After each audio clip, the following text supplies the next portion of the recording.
सबसे पहले सभी को प्रणाम करते हैं।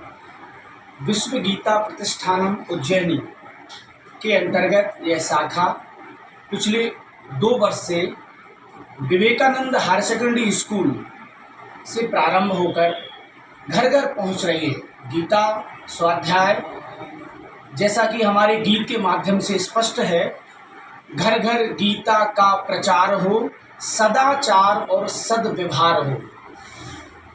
पहले सा मेरा भारत ये जगत गुरु फिर एक बार हो। इसी उद्देश्य को लेकर घर घर जन जन तक पहुंचाने के लिए हमारी गीता के द्वारा जनमानस में राष्ट्र प्रेम, जन प्रेम, मानस प्रेम हो, इसके उद्देश्य से हम गीता स्वाध्याय घर घर करते हैं। इसमें सभी से हम अनुरोध भी करते हैं कि विश्व गीता प्रतिष्ठानम उज्जैनी के अंतर्गत जो घर घर गीता स्वाध्याय चलता है वह 1 से सवा घंटे में पूर्ण हो जाता है। इसमें किसी भी प्रकार का दक्षिणा हम लोग नहीं लेते हैं। साथ ही जो आरती में भी जो पैसे आते हैं, जो दक्षिणा आती है, उसको भी विश्व गीता प्रतिष्ठानम उज्जैनी के खाते में जमा कर देते हैं। सिर्फ इसका उद्देश्य ये है, और ना ही किसी प्रकार का कोई चाय नाश्ता में इसमें मनाही है। फिर भी कोई पेय वगैरह पदार्थ पिलाता है तो एक प्रसाद रूप में पी लेते हैं। बाकी इसमें दक्षिणा, नाश्ता, चाय पानी निषेध है। तो हम सभी से चैनल के माध्यम से अनुरोध करना चाहते हैं कि आप सभी घर घर गीता का प्रचार हो। इसी उद्देश्य से हम चाहते हैं कि सभी घरों में सब लोग गीता स्वाध्याय करवाएं और अपनी घर में जो उदासी, जो बेचैनी और मन में कई तरह के प्रश्न हैं, उनके उत्तर के लिए गीता माता में सभी प्रकार के उत्तरों का उसमें वर्णन है। तो पुनः सभी से निवेदन करते हैं और साथ में 2 शब्द के लिए मैं आदरणीय वृथरे जी से अनुरोध करता हूं कि 2 शब्द विश्व गीता प्रतिष्ठानम उज्जैनी और हमारे इसके बारे में बताएं। मध्य प्रदेश शासन के पुलिस विभाग से सेवानिवृत्त हुए हमारे आदरणीय दिनेश जी वृथरे साहब, जो थाना प्रभारी पद से सेवानिवृत्त हुए हैं, इनकी धार्मिक कार्यों में और सनातन धर्म में गहरी रुचि है। हम जानना चाहेंगे इस प्रसंग में कि गीता स्वाध्याय विषय पर आप अपनी कुछ बात संदेश के रूप में जनता को बताओ। जय श्री कृष्ण। विश्व गीता प्रतिष्ठानम उज्जैन के द्वारा संचालित अशोक नगर इकाई है। इसमें आदरणीय राजीव पचौरी जी यहाँ के संयोजक हैं और सभी सदस्यगण आदरणीय रघुवंशी जी हैं और सभी सदस्यगण इसमें सम्मिलित हैं। तो पहले तो ये विवेकानंद स्कूल से प्रारंभ हुआ और तार वाले बालाजी पे प्रत्येक रविवार को शाम 4 बजे से प्रारंभ किया जाता था। लेकिन फिर बाद में ये बदला कि घर घर जाकर इसका प्रचार प्रसार हो, गीता जी के बारे में जाने। गीता जी को सबसे कठिन एक धर्म ग्रंथ माना जाता है, ऐसी धारणा लोगों की है, जबकि ऐसा है नहीं। गीता जी बहुत ही सहज, बहुत सरल है और जीवन का मार्गदर्शन करने के लिए गीता जी से अच्छा कोई ग्रंथ नहीं है।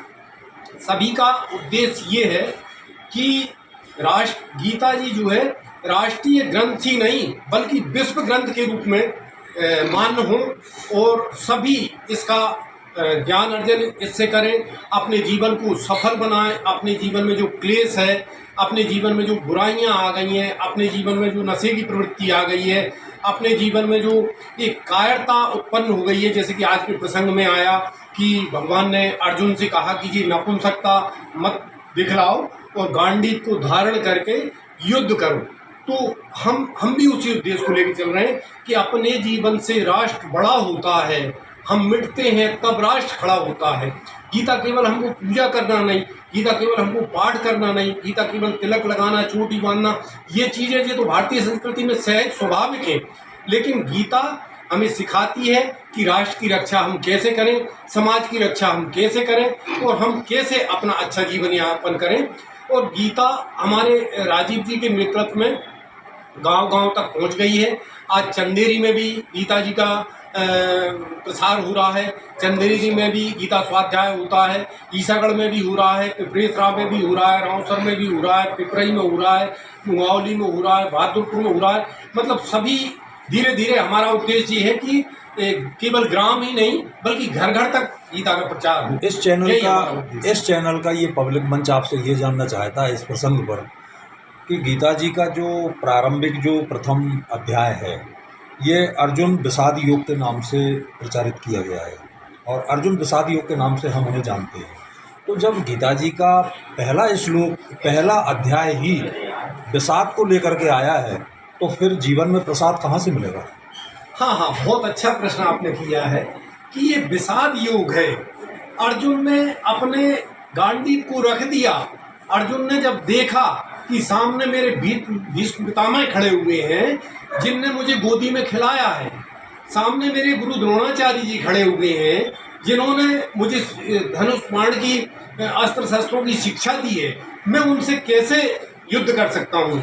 तो यही विषाद योग जो है उस विषाद को ही भगवान ने उस गीता के प्रथम अध्याय से उसको दूर करना शुरू किया है और 18 अध्याय तक 700 श्लोक भगवान ने अर्जुन को सुनाए हैं कुरुक्षेत्र में और उसी से अर्जुन का विषाद दूर हुआ है। तो हमारे जीवन में भी जो क्लेश आते हैं, हमारे जीवन में भी जो दुख आते हैं, हमारे जीवन में भी जो असंयोग आती हैं, जो अदैवीय शक्तियां हैं वो जब प्रवेश करती हैं तो गीता माता उनका सबका निराकरण करती है भगवान की वाणी के माध्यम से।